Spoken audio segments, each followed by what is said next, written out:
ఈరోజు పార్లమెంట్లో నిన్న రాజ్యసభలో అమిత్ షా గారు ఏదైతే అంబేద్కర్ గారిని అవమానిస్తూ మాట్లాడటం జరిగిందో వ్యంగ్యంగా, దానికి సంబంధించి ఈ రోజు ఉన్నటువంటి పార్లమెంట్ సభ్యులు అందరం కూడా ఏ అంబేద్కర్ గారి యొక్క చిత్రపటాన్ని తీసుకొని ఈ రోజు ఇక్కడ అంబేద్కర్ గారు ఏదైతే 75 సంవత్సరాల రాజ్యాంగం గురించి మనం ఇక్కడ ఈ ఇంటర్ సెషన్ లో సెలబ్రేట్ చేసుకున్నామో, ఆఖరి రోజు అమిత్ షా గారు వెళ్లి కాన్స్టిట్యూషన్ ని అపమానం చేస్తూ కాన్స్టిట్యూషన్ రాజ్యాంగాన్ని రాసిన అమిత్ షా గారి మీద మర్యాద లేకుండా మాట్లాడటం జరిగింది నిన్న రాజ్యసభలో.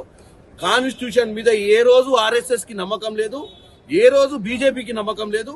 కేవలం వీళ్ళు చరిత్రను మార్చే విధంగా ముందుకు తీసుకెళ్తున్నటువంటి పరిస్థితులు ఇక్కడ క్లియర్ కనపడుతున్నాయి.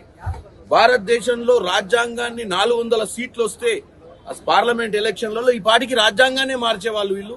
240 సీట్లు రావడం వల్ల రాజ్యాంగాన్ని మారవలేకపోయారు. అది క్లియర్ గా ఈ రోజు మనకు కనపడుతుంది. అసలైన తొలి వెలుగు. ఫాలో వాట్సాప్ @తొలి వెలుగు official.